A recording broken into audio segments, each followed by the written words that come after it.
everybody, how you doing? This is Dean with Enviro-Aesthetics of Scottsdale and Deep Hall Remodeling in Phoenix, Arizona.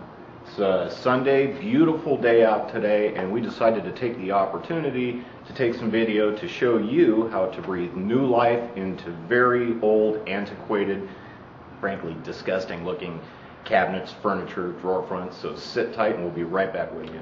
Okay, now we're already pretty far into this project, but we're doing two different things here. In some of the areas in the home that we're working in right now, we're doing converting it over to a faux paint, and in the kitchen and some other cabinet areas in the home, we're doing kind of a overcoating or toner coat and glaze method. The glaze is actually going on both of the jobs. The job that we started with is kind of a, well, it's the 1980s pickled oak, very, antiquated, drab look, and we're going to be really spicing things up and turning everything over to more of a Tuscan, old world type look, and we're going to show you how to do it. Now, we've already got the glaze coat on the doors, but I wanted to show you just kind of the color that we had to start with. I don't know if you can get a good look at that, but it's not just a red oak. It's already it's a pre-finished white pickled oak. There's still a little bit of color on there, but it's old and drab. So what we're going to do is we're going to take, and I'm going to show you how to go ahead and mix up a toner color, spray it, and also show you the painting techniques involved in doing a toner coat and glaze and or a paint and glaze type technique to breathe new life into all of your stuff. So we're going to go ahead and get some prep work done, and we'll be right back with the first step of the process. Okay, the first step of the process here, obviously you're going to gather up everything that you need to do your job. Now there's two actual ways to do this. You can do it with a brush and a roller if you're using latex paints, or you can spray. You can pick up inexpensive sprayers at big box stores for like 35 bucks. They'll operate on a low CFM compressor, and I always prefer, if it's a big job, to spray everything, but it takes a little practice to get the spray right.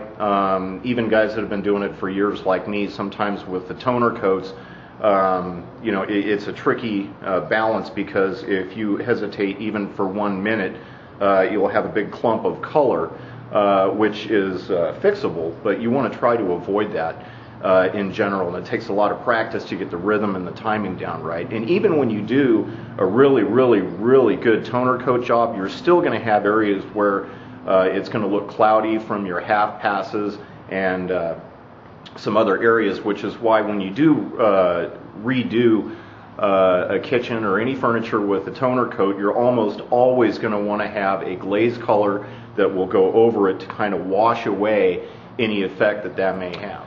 Okay, so what I have behind me is the materials that we're going to need to do our job. Now we've got basically a tintable white lacquer that's already had a couple of teaspoons of Van Dyke Brown added to it to kind of take away the starch white color. This is going to be the base coat for the paint part of the job that we're working on that you'll see coming up. Next, we've got our UTCs. Now we're going to be using the UTCs mixed in with mineral spirits to actually create our glaze. We're going to need some lacquer thinner and or some acetone for cleaning. Obviously any spray guns or brushes that you may want to use, and a respirator. Don't be a fool. Always use a respirator.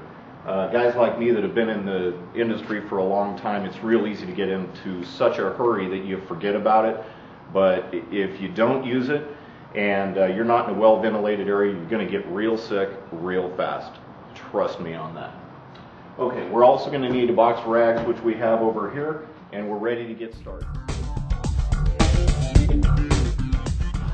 Okay, now the first thing that you want to do, first step in this process, you want to get your surface prepared. This means going through all of the wood that you're going to be retoning or painting or whatever, fixing any defects in it, and either giving it a good sanding or a really nice wipe down with lacquer thinner or some other, I'd say, mildly potent type cleaner to get the dirt and the grease off it and all that. Once you've done that on everything that you need to do, we're going to go ahead and get to the mixing and the spraying, and we'll do that now. Okay, so the first thing we need to do is go ahead and mix up all of our color. We've already got started here. We've got some Van Dyke brown, burnt umber, yellow oxide, and titanium white to create the color that we've mixed here. Now, as you'll notice, this is the Duplicolor clear automotive paint. I've found that it works very well as a toner medium. Reason being is because you can spray it on, it'll bite into the existing surface, and if you need to remove it, it'll come off with a little bit of lacquer thinner. You don't need to, it is pretty expensive, it's about $20 a quart, maybe a little bit more. You can use a regular cabinet lacquer if you prefer, it's all up to you. So anyway, we've got our color mixed and we're about ready to start spraying here. Just checking the tone, and I can still see through it. It's nice and translucent, so we are in good shape. So we're going to go ahead and start spraying right now.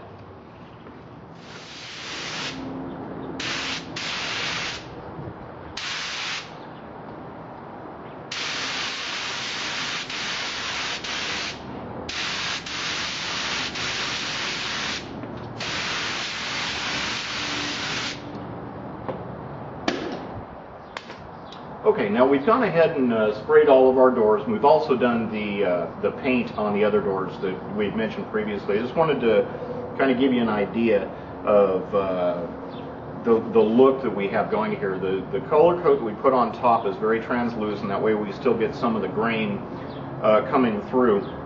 The spray technique you use, I don't know if you saw me doing this, but I hold the pistol about 8 to 12 inches away, which is a little bit longer distance than you would typically spray like a stain or a paint or whatever. The reason for that is because if you get in way too tight, when you're doing your half laps, which is the typical spray method, you'll start getting dark lines through it. And you'll also notice that I didn't just go in a single direction. I went across the grain, I went with the grain, and then I went diagonally. And that helps keep or nullify any type of overlap. You're still going to get some cloudiness when you do this, but that's why we're doing the glaze coat on there, is to kind of wash that away. So anyway, now we're on to the next step. We're going to let everything dry real good, and then we're going to jump in and show you how to apply the glaze. Now that we're ready to do our glaze coat, I do need to drop in a note. Now, if this is your first time doing a project like this, it would probably be better off for you to go ahead and buy a glaze just over the counter instead of working with a paint thinner or acetone in a UTC or some other suspension medium. The reason for this is because they're kind of specifically formulated to have a really long working period. So you could put it on, take it off, put it on, take it off until you get it just the way you want.